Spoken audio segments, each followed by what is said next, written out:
Over the last 2 decades, sub-Saharan Africa and Africa in general has actually grown at a rate faster than the global average. So, average GDP growth rates over the last 2 decades has been about 4%, and the world average has been 1% below that, so 3%.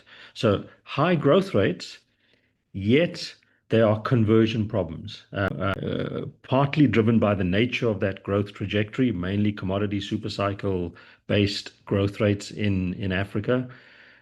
But they show up in a really important, and if you lock on to what I call probably the most important elasticity measure, the relationship, namely the relationship between growth and poverty, shows the challenge that we face on the continent. So the growth poverty elasticity for sub-Saharan Africa is minus 1.8%. In other words, for every 1% increase in growth rates, we see a minus 1.8% decline in poverty.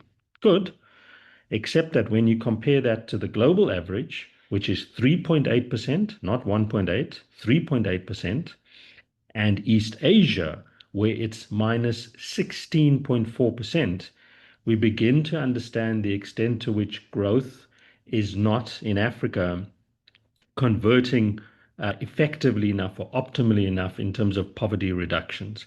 In fact, if you take it closer to household income levels, and we'll show this later, growth conversion to household income is 1-to-1 in the world. So in other words, 1% increase in growth rates results in a 1% increase in household income levels. But in sub-Saharan Africa, it's 0.5%.